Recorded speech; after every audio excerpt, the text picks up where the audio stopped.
चैतन्य महाप्रभु प्रकट हुए और सच्ची माता के पूज्य पिताजी आए और आकर के लाला का नक्षत्र आदि देख करके नाम रखा विश्वंभर। क्या नाम रखा? विश्वंभर नाम रखा। लेकिन विश्वंभर तो नाम हुआ, लेकिन आपका जब जन्म हुआ था तब वहां नीम का वृक्ष था, और जब तक नामकरण नहीं हुआ तब तक माताएं बहनें कुछ ना कुछ नाम रख ही देती हैं बालक का। इसलिए नीम वृक्ष के पास जन्म हुआ तो सब गांव के लोग आपको निमाई कह करके पुकारने लगे, और आपका बाल्य भाव में नाम निमाई हो गया। तो निमाई भी नाम है, विश्वंभर भी नाम है, लेकिन आप इतने गोरे थे इसलिए सब लोग आपको गौरांग कहते थे। गोरा अंग जिसका है वो गौरांग। गौर भी कहते, गौरांग भी कहते, गौरचंद्र भी कहते, क्योंकि जब इनका जन्म हुआ तब पूर्णिमा थी। अरे हमारे आचार्य चरण गौड़िया वैष्णव परंपरा के तो लिखते हैं बंगला भाषा में है, मैं इसलिए अब ये अब कभी चैतन्य चरित्र अगर आप गौड़ियाओं से सुनेंगे तो बंगला भाषा के वो उनकी जो श्लोक भाव होते हैं वो सुनाएंगे भी तो और आनंद आएगा। हमसे बोलने नहीं आते इतने।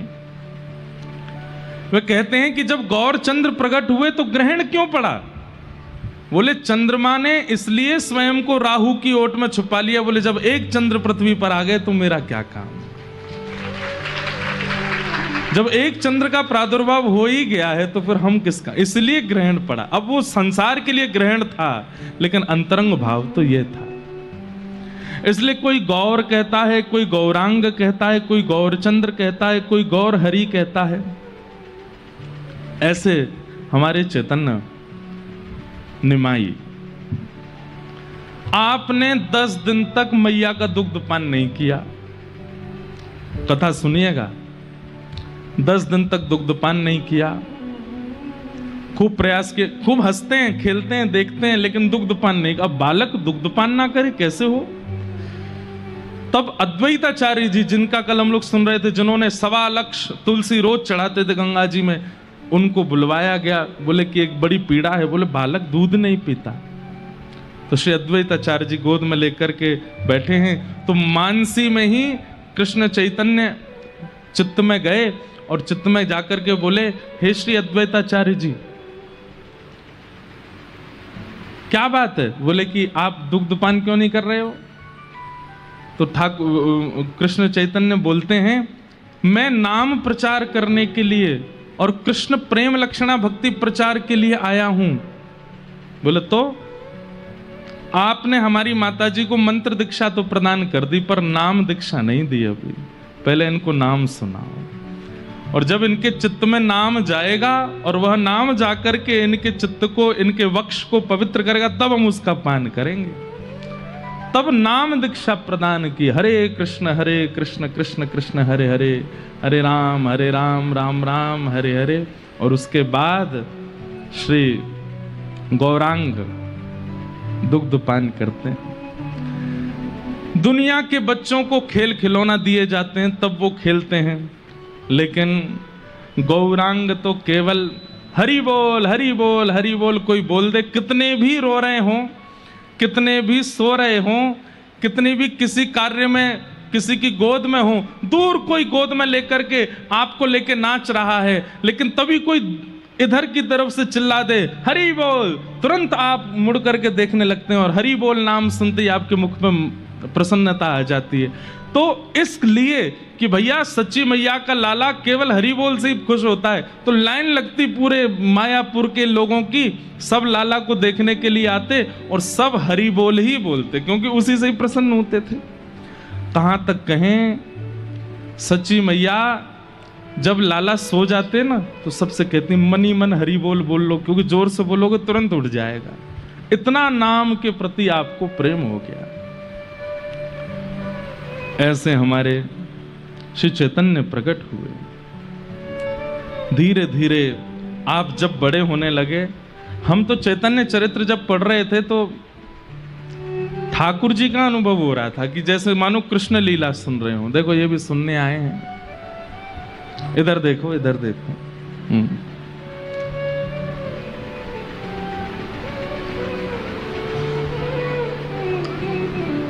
वो सुनने आए हैं, हमें देखते रहो आप बस चुपचाप।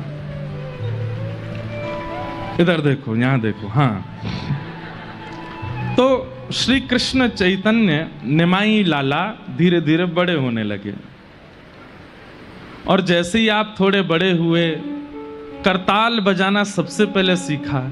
जैसे हमारे श्री ठाकुर जी ने प्रकट होने के बाद सबसे पहला शब्द अपने मुख से क्या बोला? गैया।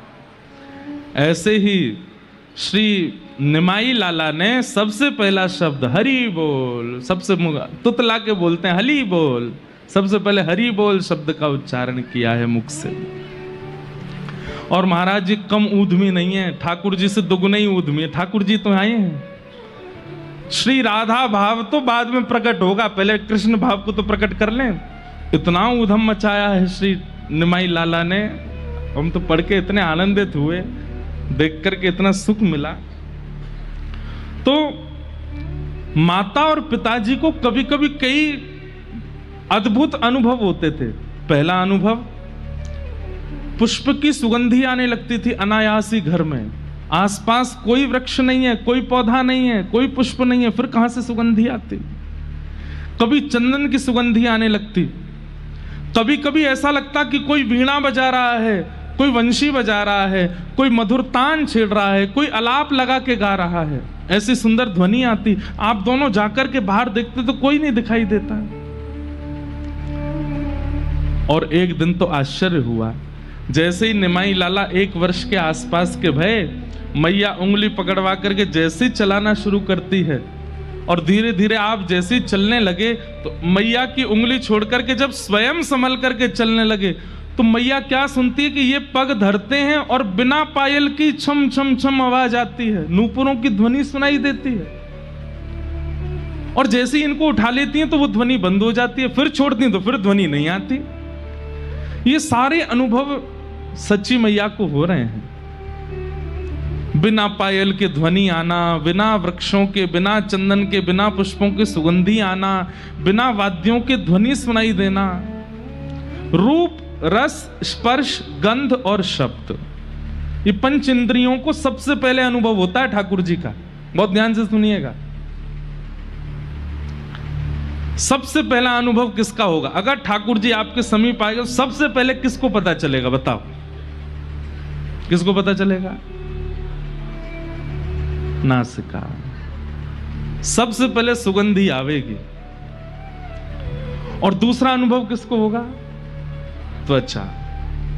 जैसे कई बार अनुकूल हवा नहीं होती, लेकिन जैसे ही ठाकुर जी आसपास होंगे ना, तो वायु में कुछ ऐसा आकर्षण होगा कि बस आपको खड़े रहने में सुख मिलेगा। अरे कहां तक गए?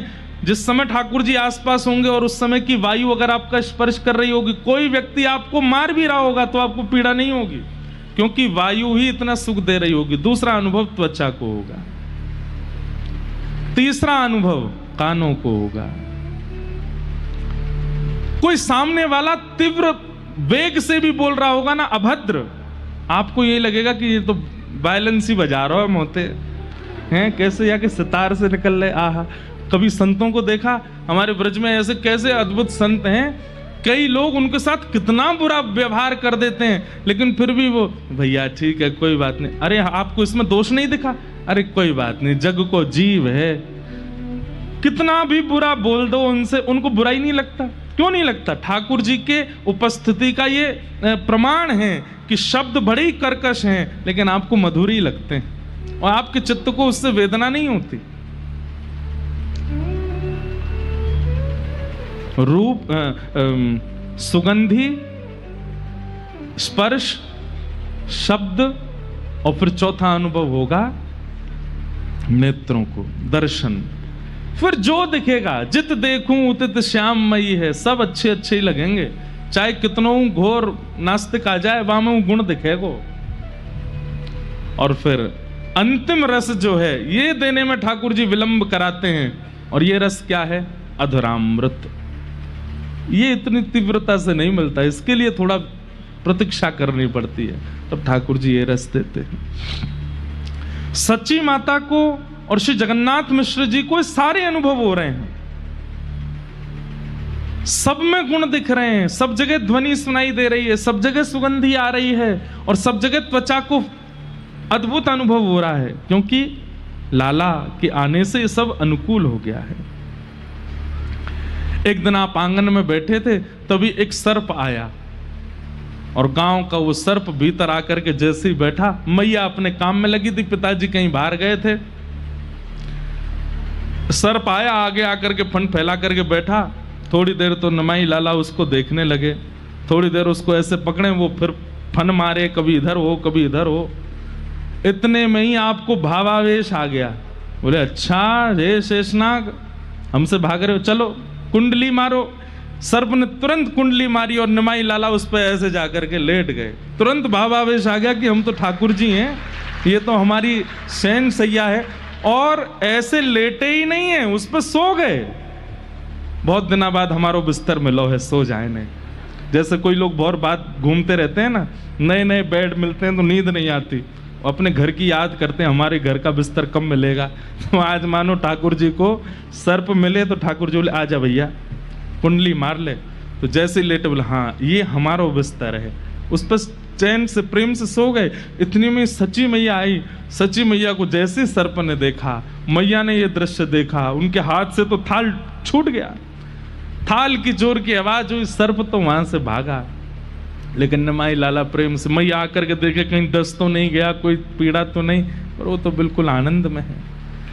मतलब आपको चैतन्य चरित्र में एक चीज का अनुभव होगा, ये भक्त भी हैं, ये भगवान भी हैं और ये विरही भी हैं, तीनों। लेकिन भगवद आवेश ज्यादा नहीं होगा। मतलब ये क्योंकि ठाकुर जी हैं ना, तो कभी कभी उनको याद आ जाता है कि मैं भगवान हूं। अभी आगे सुनेंगे, कभी षडभुज हो जाएंगे, कभी चतुर्भुज हो जाएंगे, फिर दोबारा अपने उन रूपों को विराजमान कर लेंगे, नहीं नहीं मैं तो भक्त हूं। तो राधा भाव भी प्रकट होता है, परमात्मा भाव भी प्रकट होता है, भक्त भाव भी प्रकट होता है, सारे भाव एक साथ हैं।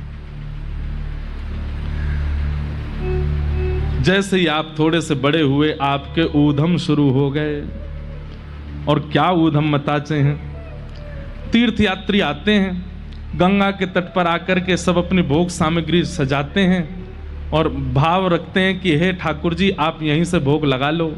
जैसे ही वो नेत्र बंद करके बैठते हैं, इतने में निमाई लाला दौड़ करके जाते हैं और उनके सामने बैठ के उनका ही भोग खाने लग जाते हैं। जैसे ही नेत्र खोलते हैं, लाल इनको देख करके पीछे भागते हैं, अरे तू कौन का बालक है, तुम क्यों खा गए? तुमने बुलाया इसलिए खाने आया।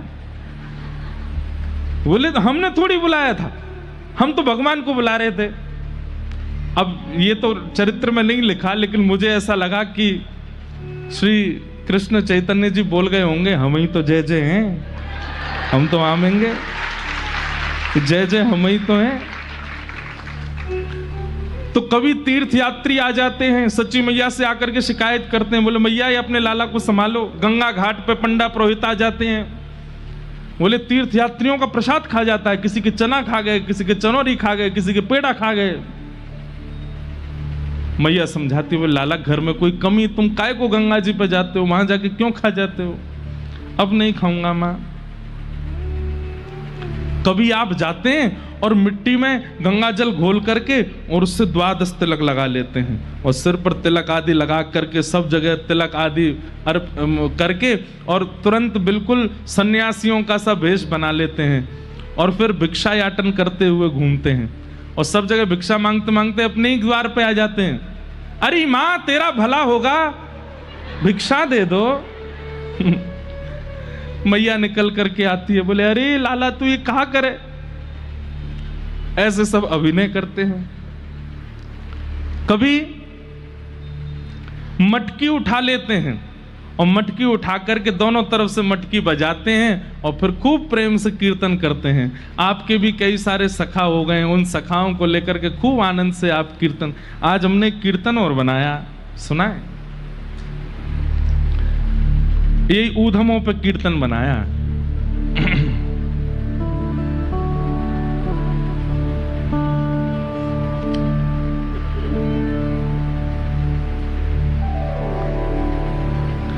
सच्ची माता आंगन में नाचे गौरांग, सच्ची माता आंगन में नाचे गौरांग, सच्ची माता आंगन में नाचे गौरांग, सच्ची माता आंगन में नाचे गौरांग।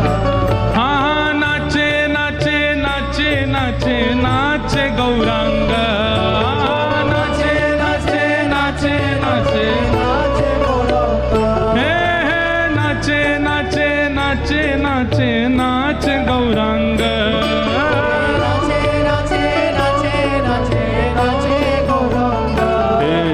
सच्ची माता आंगन में नाचे गौरांग, सच्ची माता आंगन में नाचे गौरांग, सच्ची माता आंगन में नाचे गौरांग, सच्ची माता नाचे गौरांग। हे माटी अंग लगा के भिक्षा करे गौरांग, माटी अंग लगा के भिक्षा करे गौरांग, हे माटी अंग लगा के भिक्षा करे गौरांग,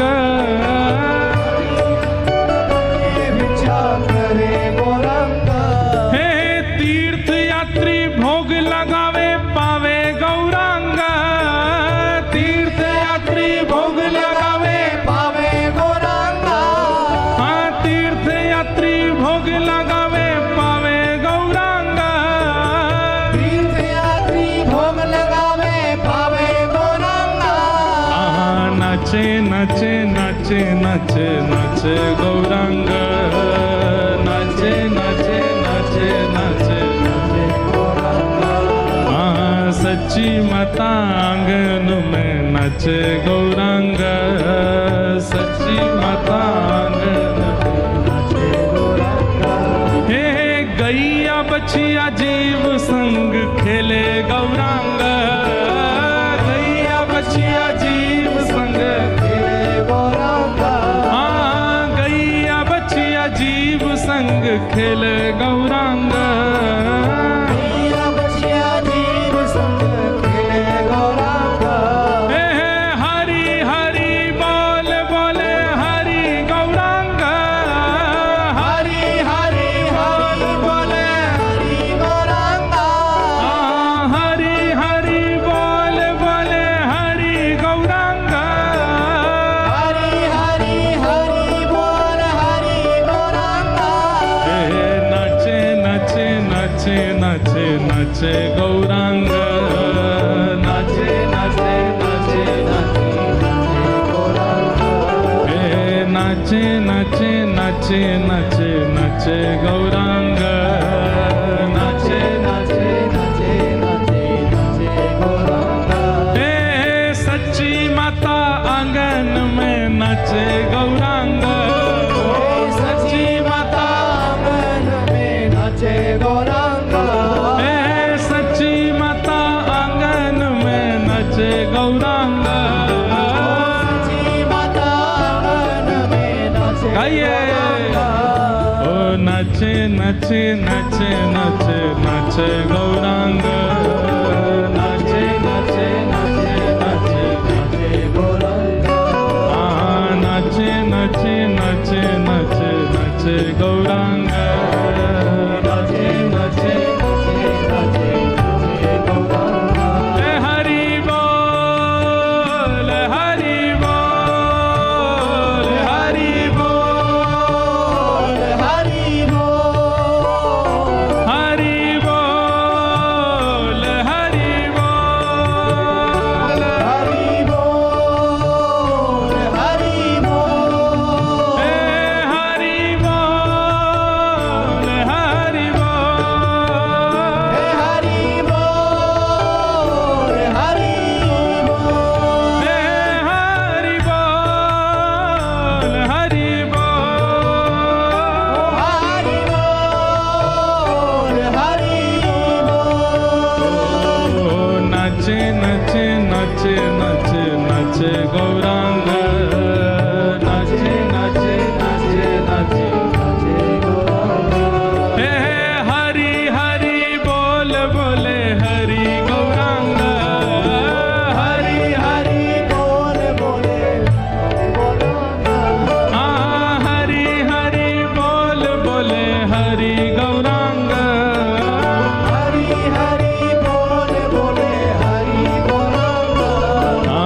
सच्ची माता आंगन में नचे गौरांग, सच्ची माता आंगन में नचे, सच्ची माता आंगन में नचे गौरांग, सच्ची माता।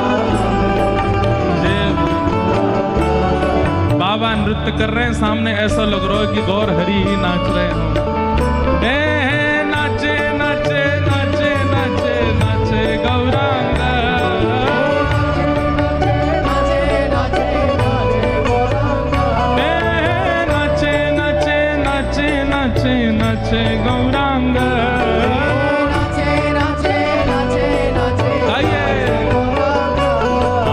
सच्ची माता आंगन में नाचे गौरांग, सच्ची माता आंगन में नाचे गौरांग, सच्ची माता आंगन में नाचे गौरांग, सच्ची माता आंगन में निताई गौर हरि।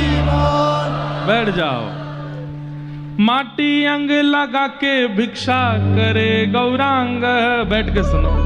माटी अंग लगा के भिक्षा करे गौरांग, तीर्थ यात्री भोग लगावे पावे गौरांग, तीर्थ यात्री भोग लगावे पावे गौरांग, गैया बचिया जीव संग खेले गौरांग, गैया बचिया जीव संग खेले गौरांग, हाँ हरि हरि हरि बोले हरि गौरांग, हरि हरि हरि बोले हरि गौरांग।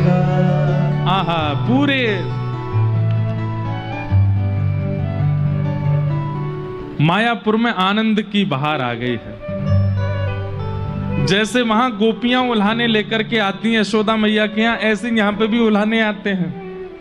लेकिन उल्हाने लेकर के आते हैं, जैसे ही गौर हरि को देखती हैं भूल जाती हैं क्या उल्हाना देना था, भूल जाती है। मैया से कुछ कह ही नहीं पाती। मैया कहती हैं कोई काम था, दाल भात दे दो मैया। बात खत्म हो गया घर पे।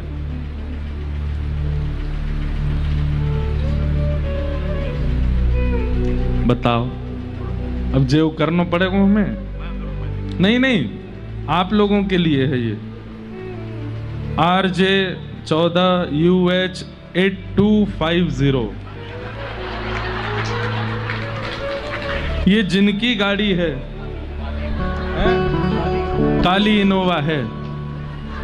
यहाँ पे ठाकुर जी गौर है कि तुम्हारी गाड़ी अब काली है, और अगर थोड़ी देर में आपने अगर नहीं हटाई तो फिर हो सकता है कि जरूर पुलिस वाले इसको काले से गोरा कर देंगे। इसलिए जिनकी ये इनोवा गाड़ी है 8250 काली इनोवा, हम देखेंगे नहीं, आपको चुपचाप उठ के चले जाओ। हाँ भाई कोई कुछ कहना नहीं, जाओ हटा लो भाई।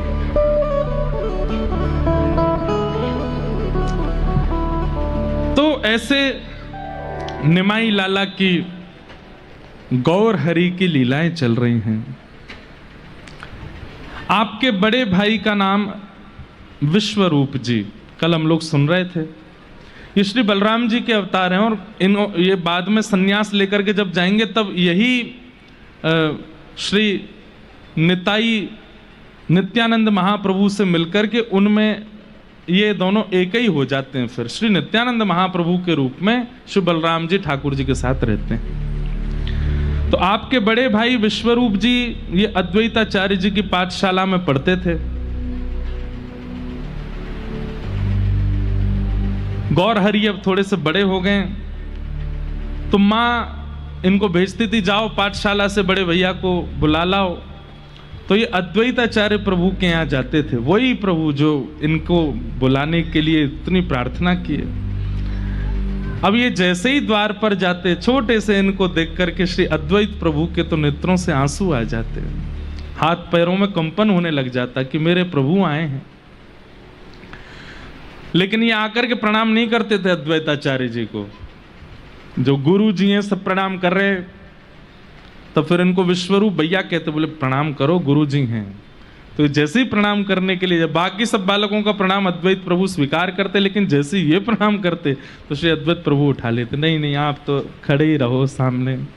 बोले हम पहले ही नहीं कर रहे थे, भैया करवा रहे हैं। ऐसी इतने इतने उधम किए हैं श्री गौरांग प्रभु ने, खूब आनंद। तब बोले माँ बुला रही हैं आपको, जल्दी चलो। विश्वरूप बोले अभी तो पाठशाला का समय पूरा नहीं हुआ, फिर क्यों बुला रही हैं? बोले चलो। घर जैसे ही गए तो वहां पे तो कई सारे लोग बैठे थे। विश्वरूप जी बोले माँ अभी पाठशाला पूरी नहीं हुई, आपने मुझे क्यों बुलाया? बोले अब तुम्हारी आयु हो गई है, अब तुम्हारे विवाह की चर्चा हम चला रहे हैं और तुम्हारा विवाह निश्चित करने का भाव है। विश्वरूप जी ने ये बात सुनी। आप माता पिता से बोले मुझे विवाह नहीं करना है। अब ये सब ब्रह्म ज्ञान आदि लेकर के और ऐसे गुरु चरणों की आश्रित होकर के, माँ ये नश्वर संसार में मुझे विवाह नहीं करना है। आप लोगों से मेरी प्रार्थना है, जिस कार्य को मैं कर ही नहीं सकता, जिसमें मेरा हृदय नहीं, उसमें जबरदस्ती करके मेरा और किसी अन्य का जीवन आप खराब मत कीजिए। माता पिता ने खूब समझाया, लेकिन आपने उनकी नहीं मानी। घर में तो बड़ा मातम जैसा होने लगा। माँ रो रो के बेहाल हो गई। इसलिए पढ़ा लिखाया था कि तुम कल को सन्यास ले लो? बोले माँ पढ़ाई लिखाई से सन्यास का भाव नहीं, जगत की वास्तविकता पहचान हो गई है, इसलिए सन्यास की इच्छा है। और श्री विश्वरूप जी सन्यास लेकर के घर से चले गए, विवाह नहीं किए। अब यहां विश्वरूप जी का तो जाना हुआ। घर में माँ इतना रोती है, पिताजी इतने परेशान रहते हैं। तब गौरांग जाते हैं और जाकर के मैया की गोद में कहते हैं मैया जितनी कामनाएं बड़े भैया से आपको थी वो सब मैं पूरी कर दूंगा, आप ऐसे रो मत। मैं हूं ना आपके पास, मैं आपकी सेवा करूंगा, मैं आपके पास रहूंगा। उनसे थोड़ी सांत्वना होती। अब गौर हरि जाने लगे पढ़ने के लिए विद्यालय।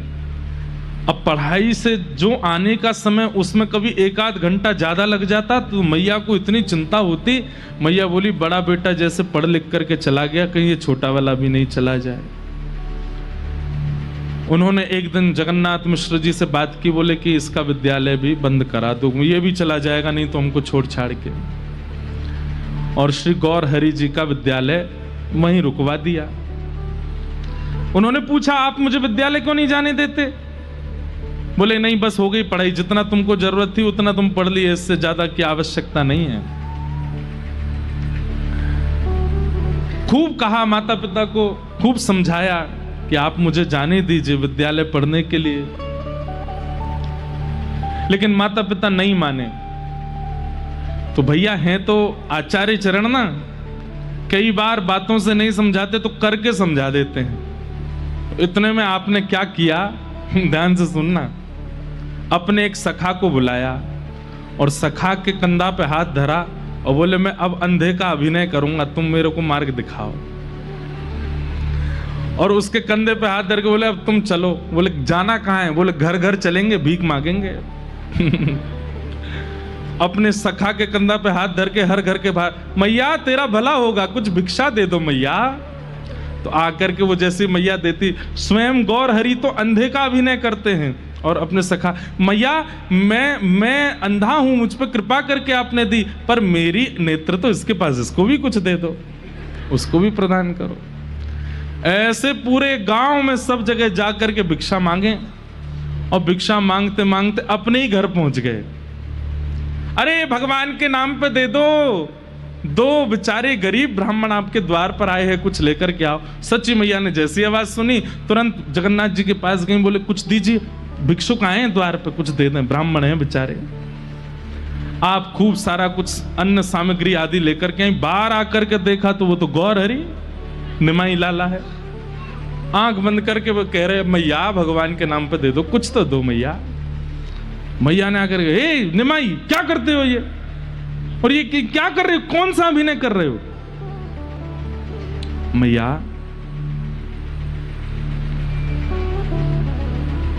ब्राह्मण भिक्षा कब मांगता है? बोले कब मांगता है? जब उसको अध्ययन से दूर कर दिया जाए। पढ़ेगा नहीं, लिखेगा नहीं, ज्ञान अर्जन करेगा नहीं, तो ब्राह्मण कुछ और तो कर नहीं सकता। आज की बात नहीं है, पर किसी काल में तो यही था ना कि ब्राह्मण का एक ही अधिकार है, पढ़ना, पढ़ाना, यज्ञ करना, करवाना, दान देना, दान लेना। ये 3 कर्म ब्राह्मण के। आज तो सब कर रहे हैं ब्राह्मण भी। लेकिन श्री गौरांग प्रभु कहते हैं, बोले कि माँ, ब्राह्मण को भिक्षा मांगने की नौबत कब आती है? जब वो पढ़ता नहीं है। और मेरे साथ वही होने वाला है। मेरे माता पिता ने विद्यालय बंद करा दिया, तो मैं पहले ही अभ्यास कर रहा हूं मांगने का। ये बात सुन करके आपकी मैया बोली, अरे लाला ये सब मत करो, तुमको हम विद्यालय भेज देंगे। बोला हाँ मैया, अब ठीक है ना? हाँ भाई लाला तू भी जा अपने घर, अब जरूरत नहीं है, जितने पैसे लिए सबको दे आना वापस, जितनों से भिक्षा ली। और आप पुनः पाठशाला जाने लगे और वहां जाकर के अध्ययन करने लगे। खूब मन लगा करके पढ़े। 11 वर्ष की आयु में श्री गौर हरि जी का यज्ञोपवीत संस्कार हुआ। लेकिन यज्ञोपवीत संस्कार के कुछ दिन बाद ही आपके पूज्य पितृचरण श्री जगन्नाथ दास जी, उनका भगवत धाम गमन हो गया। अब मैया इतनी व्याकुल हो गई, अब अपनी माँ को संभालते हैं, उनके रुदन को शांत करने का प्रयास करते हैं। माँ से कहते हैं, माँ मैं हूं ना अभी आपके पास, आप ऐसे मत होइए। अपनी माँ को खूब संभाला। आप इतने विद्वान हो गए पढ़ लिख करके कि न्याय शास्त्र के ऊपर एक अद्भुत ग्रंथ लिख रहे थे। आपके एक पाठशाला में मित्र थे, उनका नाम था श्री रघुनाथ, और वो भी न्याय के विद्यार्थी होने के नाते वो भी एक ग्रंथ लिख रहे थे। रघुनाथ की बड़ी इच्छा थी कि मैं जो ग्रंथ लिखूं वो पूरे विश्व में सर्वव्यापी हो जाए। मैं जिस ग्रंथ का अवलोकन करूं, उस ग्रंथ को देख करके सब वाह वाह करने लग जाएं। आप ग्रंथ का निर्माण कर रहे थे, तो एक दिन निमाई मतलब अपने गौर हरि जी के बगल में बैठ करके आप अपना ग्रंथ उनको दिखाने लगे। तो श्री चैतन्य महाप्रभु ग्रंथ देखने लगे और बड़े प्रसन्न हो रहे थे। तभी रघुनाथ ने कहा, तुम्हारे बगल में जो ये किताब रखी है ये क्या है? तो श्री गौर हरि जी बोले, मैं भी न्याय पर एक ग्रंथ लिख रहा हूं, ये वो है। अच्छा मुझे दिखाओ। तो जैसे ही रघुनाथ ने वो ग्रंथ देखा, ग्रंथ के पहले पृष्ठ को पढ़ते ही उसको अपना पूरा ग्रंथ सूक्ष्म लगने लगा, रोने लगा, दुखी हो गया बेचारा। गौर हरि बोले, आप इतने परेशान क्यों हो गए? मेरा ग्रंथ पढ़ के अच्छा नहीं है? बोले नहीं, मैं तुमको छुपाना नहीं चाहता, मैं सत्य बताऊं तो मैं ऐसा ग्रंथ लिखना चाह रहा था जो कोई और लिख ही नहीं सके, पूरे विश्व में मेरे ग्रंथ की ख्याति हो जाए। पर तुम्हारा ग्रंथ पढ़ करके तो मुझे अपने ग्रंथ बहुत सूक्ष्म लग रहा है। ये सुनते ही अपने मित्र के नेत्रों में आंसू देखते ही श्री चैतन्य अपना ग्रंथ उठाते हैं और जाकर के गंगा जी में प्रवाहित कर देते हैं। बोले मेरे ग्रंथ को गंगा जी में रहने दो, तुम अपने ग्रंथ को अवलोकन करो, उसका खूब श्रेष्ठ बनाओ। ये दया भावना देख करके इनके जो मित्र रघुनाथ थे वो बहुत रोए, हृदय से लगा लिया, तुम कितने करुणा है तुम्हारी चित्त में, ऐसे आपकी सुंदर भावना रहती थी। अब धीरे धीरे पठन पाठन तो पूरा हो गया, आप पाठशाला में पढ़ाने लगे। और ये तो होता ही है कि बालक जैसे अध्ययन से निवृत्त होता है, माता पिता फिर बस उसको दूसरी चीज में डालना चाहते हैं, इसका ब्याह करो। निमाई लाला का अध्ययन पूर्ण हो गया, उसी पाठशाला में आप पढ़ाने लगे बालकों को। माँ ने सोचा कि अब ये भी चला जाता है, पिताजी हैं नहीं है, बड़े भाई घर छोड़ के चले गए, मैं अकेली रहती हूँ, अब इसका ब्याह करा देते हैं। तभी एक वल्लभ नाम के बड़े कुलीन विप्र रहते थे, उनकी पुत्री थी जिनका नाम श्री लक्ष्मी था। एक बड़ी सुंदर कथा आती है कि जब ये बचपन में बहुत ऊधम मचाते थे गौर हरि, तो गंगा घाट पर आकर के पूजा करने वाले लोगों के आगे जब वो आंख बंद करके बैठे होते तो ये आके सामने बैठ जाते थे ऐसे, और जब नेत्र खोलते थे तो वो सब कहते अरे ये क्या कर रहे हो? बोले मैं ही जय जय हूं। तो जब लक्ष्मी, यही लक्ष्मी जिनसे इनका ब्याह हुआ, ये लक्ष्मी एक दिन आई वहां पे कोई पूजा करने के लिए, तो इतने में ये सामने आकर के बैठ गए आशीर्वाद देने के लिए। तो जैसे ही लक्ष्मी के नेत्र खुले तो बाकी सब तो आश्चर्य करते थे, तुम कौन हो? पर उसने नहीं कहा। उसने जितनी वो नैवेद्य लाई थी सब इनको अर्पित कर दिए, माला भी पहनाई, चरणों में पुष्प भी चढ़ाए, आरती भी करी। तो गौर हरि बोले, तुमको आश्चर्य नहीं होता? बोले किस बात का? बोले सब मुझसे पूछते हैं कि तुम कौन, तुम हमारे भगवान के स्थान पर क्यों बैठे हो? तुमने नहीं पूछा। बोले भगवान के स्थान पर भगवान ही तो बैठते हैं, आप भगवान ही हो, इसलिए मैंने नहीं पूछा। तो ये इतने प्रसन्न हो गए, इन्होंने छोटे से हैं अभी, सिर पे हाथ धर के कहा, भगवान जैसे स्वरूप वाले एक महापुरुष से तुम्हारा ब्याह होगा, मेरा आशीर्वाद है।